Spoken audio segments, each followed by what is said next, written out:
அன்பு தமிழ் உறவுகளுக்கு நெஞ்சார்ந்த திருக்குறள் வணக்கங்களை இனிதே உரைக்கின்றேன். நான் உங்கள் மூவேந்திர பாண்டியன். நாளொரு திருக்குறள் வரிசையில் இன்றைய தினம் பொருட்பாலில் 44வது அதிகாரமாக உள்ள குற்றம் கடிதல் என்ற அதிகார தலைப்பின் கீழ் அமையப்பெற்ற 436வது திருக்குறளை காணப்போகின்றோம். குற்றம் கடிதல் என்பதற்கு குற்றங்களை தவிர்த்தல் என்ற பொருளில் இந்த அதிகாரத்தின் தலைப்பு அமையப்பெற்றுள்ளது.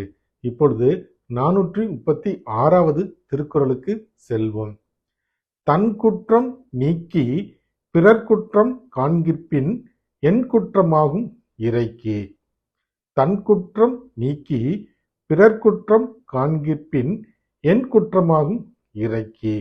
இத்திருக்குறளுக்கான பொருளினை இப்போது காண்போம்.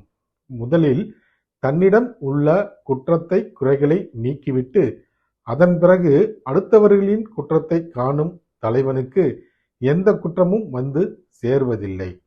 மீண்டும் பொருள், முதலில் தன்னிடம் உள்ள குற்றங்களை நீக்கிவிட்டு அதன் பிறகு அடுத்தவரின் குற்றங்களை காணும் தலைவனுக்கு எந்த குற்றமும் வந்து சேர்வதில்லை என்பது இத்திருக்குறளுக்கான பொருளாகும்.